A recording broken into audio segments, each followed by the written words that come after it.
Friends, आज की class में हम इंटरेस्ट से संबंधित बात करेंगे कि इंटरेस्ट क्या है, ब्याज क्या है। आज के बाद आपको ब्याज, ये सिंपल इंटरेस्ट और कंपाउंड इंटरेस्ट, ये दोनों आपको समान रूप से लगेगा, क्योंकि आप इसे बेसिक रूप से समझ रहे हैं, साथ ही एक शॉर्ट ट्रिक भी ले रहे हैं। तो आपको कोई भी प्रश्न भारी नहीं लगेगा, लेकिन आप इसको समझ विकसित कीजिए, इसको देख के आप समझ विकसित कीजिए।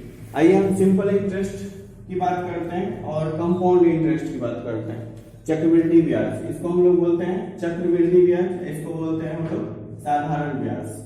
तो सिंपल इंटरेस्ट में क्या होता है कि मूलधन गुना समय गुना दर बटे 100। जबकि कंपाउंड इंटरेस्ट में क्या होता है कि आपको कंपाउंड इंटरेस्ट निकालने के लिए मूलधन गुना 1 plus r by 100 to the power n minus 1, ये है आपका सिंपल इंटरेस्ट का सूत्र। दोनों में डिफरेंट क्या है, यह अगर 100 रुपए का ब्याज देता है तो यह क्या करता है कि 1 वर्ष का, तो मूलधन अगर 100 रुपए है, समय अगर 1 वर्ष है और आर अगर इसका अगर समय 2 वर्ष है और आर अगर इसका 10% है, तो ये इस तरह से कैलकुलेशन कर लेता है। लेकिन यह क्या करता है, पहले वर्ष तो इसका कोई फर्क नहीं पड़ रहा है, पहले वर्ष का जो इसका ब्याज होता है वो इसी फेज में होता है, लेकिन दूसरे वर्ष का जो इसका ब्याज होता है तो इसके जो 100 रुपए पहले थे मूलधन के रूप में, और इसका जो हम 1 वर्ष का ब्याज निकालेंगे, पहले जो हम अगर इसका 1 वर्ष का निकालेंगे तो क्या होगा, 100 से खत्म 10 का 10, ये जो 10 रुपया होगा ये 10 रुपया ऐड हो जाएगा। अब सेकेंड ईयर में जो इसके लिए पी होगा वो 100 प्लस 10 यानी कि 110 रुपया हो जाएगा। इसलिए ये इंटरेस्ट जो है वो ग्रोथ करते जाए, क्योंकि हर बार जो इसका इंटरेस्ट होगा 10 रुपया 12 रुपया 18 रुपया, वो उसके पी के साथ जुड़ते जाएगा। तो ये प्रोसेस है। तो सिंपल इंटरेस्ट में इस तरह से ब्याज बढ़ता जाता है और साधारण ब्याज में नहीं बढ़ता है। दोनों में बढ़ने और नहीं बढ़ने के लिए बस यही अंतर है। तो आप सिंपल इंटरेस्ट और कंपाउंड इंटरेस्ट के जो डिफरेंट है उसको आप इसी रूप में समझिए। ये ब्याज बढ़ते जाता है और इसमें मूलधन के साथ उसका ब्याज जुड़ते जाता है कंपाउंड इंटरेस्ट में, जबकि सिंपल इंटरेस्ट में ऐसा कुछ नहीं होता है। तो ये दोनों बातें आप समझ गए। अब इसके साथ एक दो प्रश्न करके देखते हैं, फिर समझ में आ जाएगी। यदि कोई व्यक्ति कंपाउंड इंटरेस्ट की दर से 4 वर्षों में, देखिए क्योंकि जैसा यूजीसी नेट क्वेश्चन पूछता है ठीक उसी तरह के प्रश्नों को हम ले रहे हैं ताकि आपको समझने में बहुत आसानी हो। आप इसे समझिए। कारण यदि कोई व्यक्ति, यदि कोई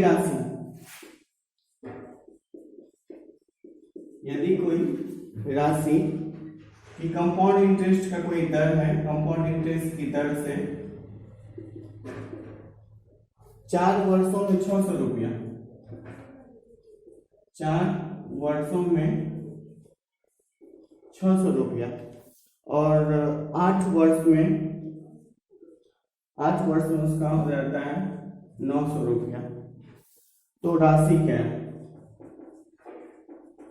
तो हमें राशि निकालना है कि राशि हमें क्या है राशि जिसका कि 4 वर्षों में 600 रुपया और 8 वर्षों में 900 रुपया होता है। यहाँ देखिए दर भी नहीं है और मूलधन भी नहीं, सोचिए कैसे निकलेगा।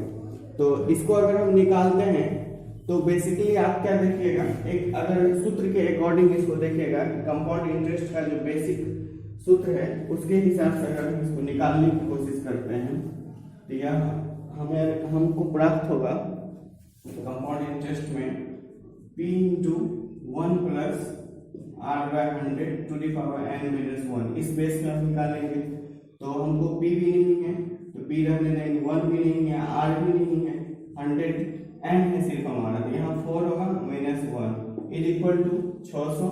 ये इक्वेशन 1 मान लेंगे इसको। और दूसरा इक्वेशन लेना होगा जो P into 1 plus r by 100, यहाँ पे 8 लेना होगा, माइनस 1 बराबर 900। और इस दोनों समीकरण को सॉल्व करते करते बहुत समय किल हो जाएगा। तो यह हो गया हमारा लॉन्ग प्रोसेस। अब आप शॉर्ट प्रोसेस से इसको कैसे बना सकते हैं, ये देखिए। शॉर्ट प्रोसेस से इसको बनाने के लिए आपको, अगर लॉन्ग प्रोसेस में इसे बनाना चाहते हैं तो ये बन सकता है, क्योंकि यह जो है बस एक फॉर्मली इसको करते जाना पड़ेगा और बनाने में जो हमें बहुत ज़्यादा समय लग सकता है। शॉर्ट प्रोसेस में इसका क्या है कि आप इसको बेसिकली ऐसे समझ सकते हैं कि जितना रुपया हमको कर रहा है 4 वर्षों में प्राप्त हो रहा है, तो ये उतना ब्याज, फर्स्ट ब्याज, और इसके साथ इसी को स्क्वायर कर देंगे, क्योंकि ये पहले 4 वर्षों का जो ब्याज होगा वो तो इसके साथ भी होगा 4 वर्ष के लिए। तो 600 गुना 600 और बट्टे ये हो गया हमारा 900, बस और कुछ नहीं करना है, क्योंकि 600 को 600 से गुना कर दिए, ये 4 वर्ष के लिए होगा तो 8 वर्ष के लिए भी होगा, बाकी जो एक्स्ट्रा होगा, इसलिए 600 को स्क्वायर कर दे 900, 0 0 0 0, 3 दूना 6 और 3 तिया 9, 3 दूना 6, फिर 3 से इसको काट दे, 3 दूना 6, अर्थात जो उसका अमाउंट है वो 400 रुपया है। यही आपका आंसर निकलेगा जब आप इसको सॉल्व करिएगा।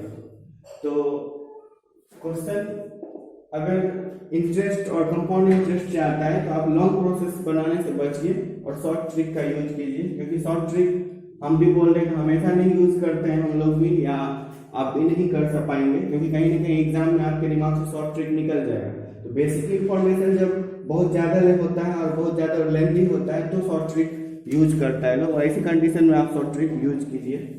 नेक्स्ट क्वेश्चन को देखते हैं। जो एनटीए से संबंधित प्रश्न है जो इससे पहले आ चुका है, उन्हीं प्रश्नों को ले रहे हैं ताकि आप लोगों को ज्यादा समझ विकसित हो सके। दूसरा प्रश्न देखते हैं कि किसी राशि पर 2 वर्षों में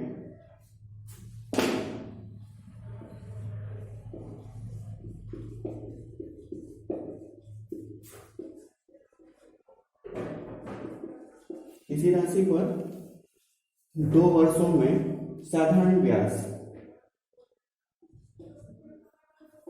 ब्याज सिंपल इंटरेस्ट कितना प्राप्त हो रहा है 600। देखिए उसी क्वेश्चन को दूसरे तरफ से बना रहे हैं, और इतना ही समय में कंपाउंड इंटरेस्ट जो है वो हो रहा है 900। चेंज कर दिए, मैटर वही है, पहला सिंपल इंटरेस्ट 2 वर्षों में 600 और कंपाउंड इंटरेस्ट 900। तो रेट निकालना है, तो हमको रेट क्या है वो निकालना है। इसको आप जब बाय प्रोसेस बनाने की जब बात करिएगा तो यह भी आपका एक तरफ से देखिए तो बहुत लेंदी हो जाएगा। वैसे आप एक समझा देते हैं बाय प्रोसेस बनाने के लिए। सिंपल इंटरेस्ट है 600, तो मूलधन गुना समय गुना दर बट्टे 100 इज इक्वल टू 600। ठीक है, ये हो गया आपका। तो यहां से आप इक्वेशन 1 लीजिएगा इसको, और दूसरा है आपका 900, तो ये हो गया आपका p into 1 plus r by 100 to the power n। यहाँ पे n कितना है 2 वर्ष, 2 वर्ष है यहाँ पे n, और माइनस 1 इज इक्वल टू 900। तो इस दोनों इक्वेशन पे फिर इसे आप ले जाइएगा, बाय प्रोसेस लेंदी होगा और बनेगा। जब इसका शॉर्ट ट्रिक आप देखिएगा तो शॉर्ट ट्रिक जो है वो बहुत ही आसान होगा इसके लिए, और शॉर्ट ट्रिक के बेस पे ही ऐसे प्रश्नों को ज्यादातर सॉल्व करना चाहिए। सॉल्व करने के लिए आपको शॉर्ट ट्रिक ज्यादा यूजफुल होगा ऐसे प्रश्नों में। तो इसके लिए हमको प्रश्न क्या था कि 2 वर्षों में साधारण ब्याज 600 रुपया होता है, और कंपाउंड इंटरेस्ट जो होता है, सॉरी ये 900 नहीं है, ये 630 रुपया है। यह जो है यह 630 रुपया है। प्रश्न गलत लिख दिए थे हम, सॉरी। तो अब हम इसको सॉल्व करने की जब बात करेंगे तो सॉल्व करने के लिए अब क्या होता है कि सिंपल इंटरेस्ट कंपाउंड इंटरेस्ट में से आप जो है सिंपल इंटरेस्ट को घटा दीजिए और उसको 2 से गुना कर दीजिए, मतलब 2 गुना compound interest minus simple interest, और बट्टे आपका जो होगा वो सिंपल इंटरेस्ट होगा, और गुना 100। बस यही ट्रिक है आपके पास। तो ये हो गया आपका 2 गुना सिंपल इंटरेस्ट कितना है 630, कंपाउंड इंटरेस्ट 630, सिंपल इंटरेस्ट 630 में 6 से गया तो 30 गुना फिर 100 बट सिंपल इंटरेस्ट कितना है 600, 0 0 0 0 और 2 तिया 6 और 3 है 30, अर्थात यह 10% हमारा आर हो गया आंसर। तो बाय शॉर्ट ट्रिक ही ऐसे प्रश्नों को ज्यादातर सॉल्व कीजिए। बस इस तरह से आप निकाल सकते हैं, ऐसे प्रश्नों को सॉल्व कर सकते हैं। कोशिश यही होना चाहिए कि ज्यादा समय को आप बचा सकें। आइए अगला प्रश्न देखते हैं। अगला प्रश्न है हमारे पास कि किसी राशि पर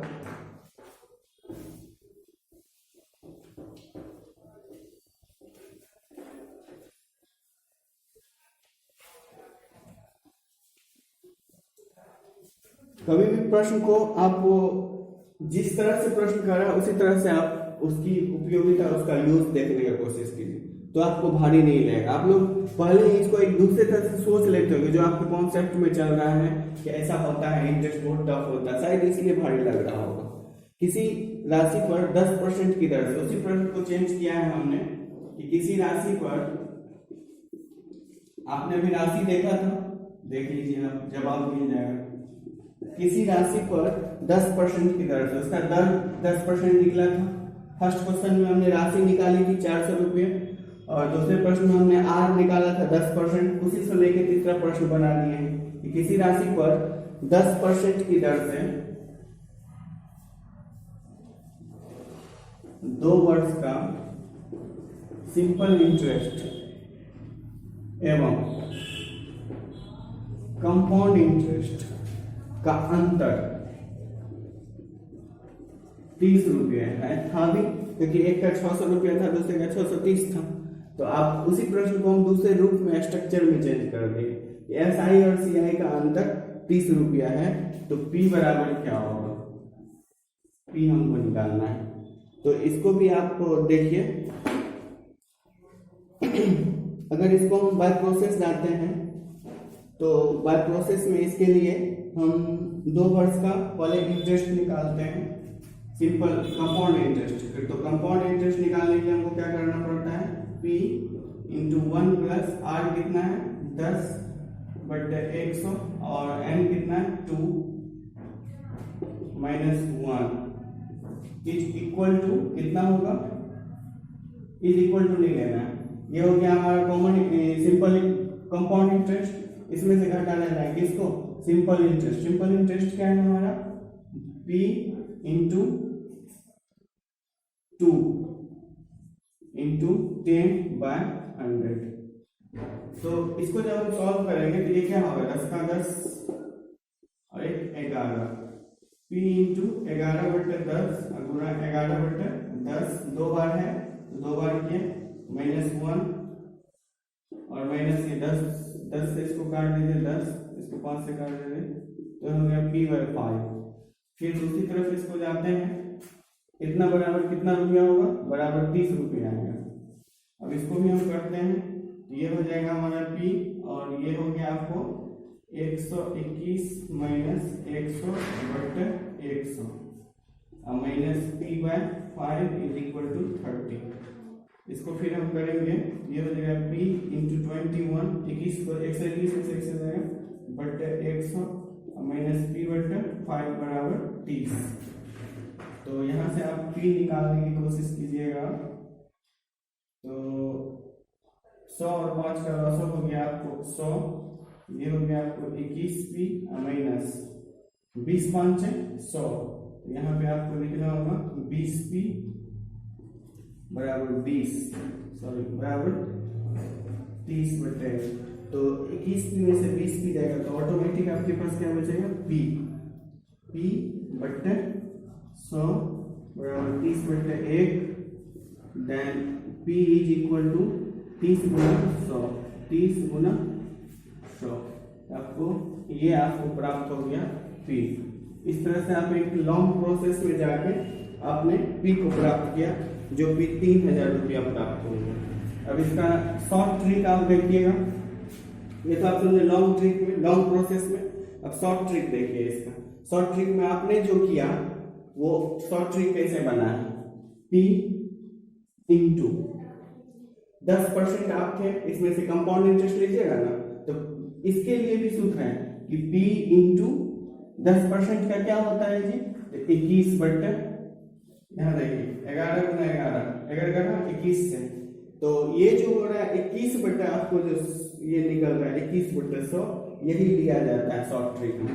तो यहाँ पे 21/100 आप ये देखिएगा कि ये शॉर्ट ट्रिक में कैसे आया, तो ये आपको हो जाता है मूलधन गुना दर, बस ये हुआ मूलधन गुना दर बट्टे 100, मूलधन गुना दर बट्टे 100, बस ये किया गया है।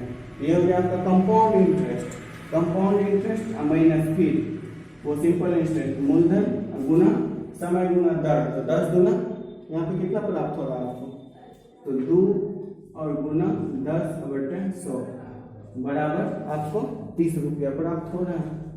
तो ये भी आपका हो गया 21p/100 माइनस 20p/100 बराबर 30। 21 में से 20 गया तो 1p/100 बराबर 30/1, देन p बराबर 30/1। अब ये शॉर्ट ट्रिक देख लीजिए आप, और ये लॉन्ग प्रोसेस देख लीजिए। बस ये शॉर्ट ट्रिक से आप भी निकाल सकते हैं, लॉन्ग प्रोसेस से भी आप निकाल सकते हैं। अब आपकी मर्जी है कि आप इसे कैसे समझते हैं, क्योंकि ये इंटरेस्ट को समझना में तभी समझ पाएगा जब आपको इसमें इंटरेस्ट होगा। जब इसमें इंटरेस्ट होगा ऑटोमेटिक आप इसे समझ जाइए। चलिए दूसरा प्रश्न देखते हैं हम।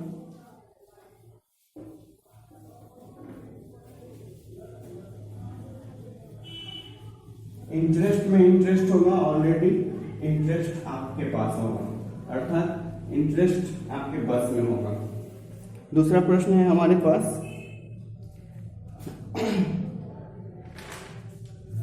कि कोई मूलधन है वो 3 वर्षों में 4 गुना हो जाता है। देखिए बहुत इंटरेस्टिंग क्वेश्चन है, इसे एनटीए पूछ भी चुकी है। कोई मूलधन 3 वर्षों में 4 गुना हो जाता है।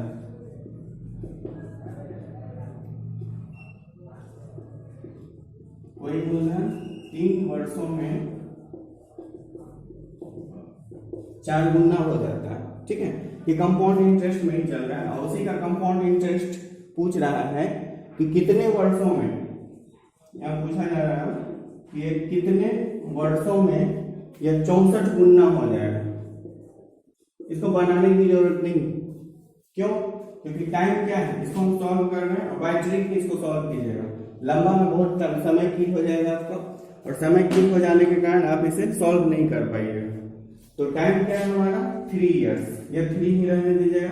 4 गुना प्राप्त हो रहा है, तो इसको आप इंटरेस्ट को 4 गुना डालने दीजिएगा। दूसरा आपको टाइम पूछ रहा है कितने वर्षों में, तो टाइम को आप 3 तो रखिएगा ही, इंटू आप कुछ एक्स रख लीजिए जो आपको प्राप्त होने वाला है। 64 गुना करना है, तो आप 64 को इस 4 के फेज में तोड़ लीजिएगा। 4 से ही तोड़िएगा, जो आपको दिया रहेगा उसी से तोड़िएगा। तो 64 16 चौका 64, फिर 4 चौका 16, 4 को 3 बार, अर्थात 4 का ये पावर 3 जो है 4 के 64 के बराबर हो जाएगा। जैसे ही आपको ये 3 दिख रहा है, इस 3 को इस 3 के साथ आप मल्टीपल कर दीजिए, अर्थात 9 वर्ष में जो है वह 64 गुना हो जाएगा, बस, और कुछ नहीं करना है। इससे रिलेटेड अगर कोई और दूसरा प्रश्न आप देखना चाहते हैं तो एक और प्रश्न देख सकते हैं। इसी टाइप से आपको बनाने में सफलता मिलेगी, क्योंकि ज्यादा समय में ये प्रश्न ज्यादा समय ले लेगा लॉन्ग प्रोसेस में। दूसरा प्रश्न है कि अगर 6 वर्ष में 2 गुना होता है, वही प्रश्न है, सिंपल है, 6 वर्ष में 2 गुना हो जाता है, तो कहेगा इसका कंपाउंड इंटरेस्ट जो है कितने वर्षों में 32 गुना हो जाएगा। अब कितने वर्षों में यह 32 गुना हो जाएगा, बस वही प्रोसेस करना है।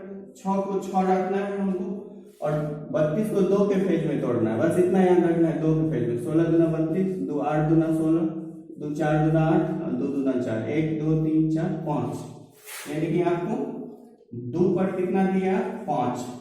तो ये जो 5 दिए हैं आप, यही आपका क्या कहते हैं पावर काम आ जाएगा। अब 5 को इसके साथ मल्टीपल कर दीजिए, तो इसको जब हम इसके साथ गुना करते हैं हम, तो 6 गुना 5 यानी कि 30 वर्ष में 32 गुना हो जाएगा। 6 वर्ष में 2 गुना होता था, तो यह 30 वर्षों में 32 गुना हो जाएगा। बस इस तरह से आप किसी भी प्रश्न को सॉल्व कर सकते हैं। और इससे संबंधित इंटरेस्ट से संबंधित जितने प्रश्न आते हैं अधिकांशतः कंपाउंड इंटरेस्ट का आता है, इसलिए हमने अधिकांशतः कंपाउंड इंटरेस्ट से लेकर ही एग्जाम्पल दिया है। और दोस्तों आप लोगों से हम यही कहना चाहते हैं कि आप यूनिट 5 भी अब हमारा समाप्त होने वाला है। एक हम एवरेज आपको और बताने वाले हैं, क्योंकि डिस्काउंट भी हमने बता दिया, इंटरेस्ट भी बता दिया, लॉस एंड प्रॉफिट बता दिया, परसेंटेज बता दिया, रेशियो बता दिया, time and distance and fraction भी बता दिया। हम एवरेज का एक क्लास ले रहे हैं, जो एवरेज के बाद आपको ये मैथमेटिकल जो है एटीट्यूड ये समाप्त हो जाएगा, और हम यूनिट 6 की ओर जाएंगे, और फिर हम पेपर 2 का भी यूनिट 5 कर रहे हैं। और लगातार आप हमारे साथ बने रहिए, क्योंकि अगर आप हमारे साथ बने रहते हैं तो हमें भी इस तरह से और वीडियो बनाने का अच्छा लगता है बनाने में, और इस तरह से आपकी सफलता भी आपके करीब आती जाएगी। जो समय हमारे पास लॉकडाउन के कारण बढ़ा है इसका उपयोग करिए और अच्छे से इसमें अच्छा परफॉर्मेंस करके इसी बार JRF क्रैक करने की कोशिश कीजिए, क्योंकि इससे अच्छा मौका फिर कभी नहीं मिलेगा आपको JRF के लिए। और आप लोग जैसे ही हमारा सिलेबस खत्म होगा तो उसके हिसाब से खत्म होते ही हम यूनिट बाय यूनिट डिस्कशन भी करेंगे, प्रश्न भी बताएंगे और बहुत सारा ऐसा ट्रिक भी देंगे जिससे आपको इन यूनिट्स के पार्ट को याद करने में बहुत ज़्यादा आसानी होगी। Thank you to all my friends.